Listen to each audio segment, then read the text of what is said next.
NATO നിലവിൽ വന്ന വർഷം 1949 ഏപ്രിൽ 4. പരിസ്ഥിതി സംബന്ധിച്ച ആദ്യത്തെ ഐക്യരാഷ്ട്ര ഉച്ചകോടിക്ക് വേദിയായത് സ്റ്റോക്ക്ഹോം. UN ചാർട്ടർ ഒപ്പുവെച്ച സ്ഥലം സാൻ ഫ്രാൻസിസ്കോ. യുണിസെഫ് എന്ന സംഘടന ആരുടെ ക്ഷേമവുമായി ബന്ധപ്പെട്ടിരിക്കുന്നു? കുട്ടികൾ. ഇൻ്റർനാഷണൽ റൈസ് റിസർച്ച് സ്റ്റേഷൻ എവിടെയാണ്? മനില. രാജ്യാന്തര ദാരിദ്ര്യ പഠന കേന്ദ്രം ഏത് രാജ്യത്താണ്? ബ്രസീൽ.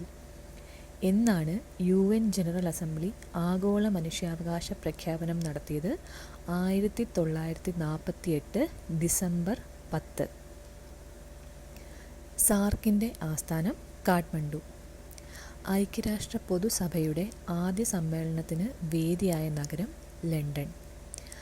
ഐക്യരാഷ്ട്ര സഭയുടെ മുൻഗാമി സർവ്വരാജ്യ സഖ്യം.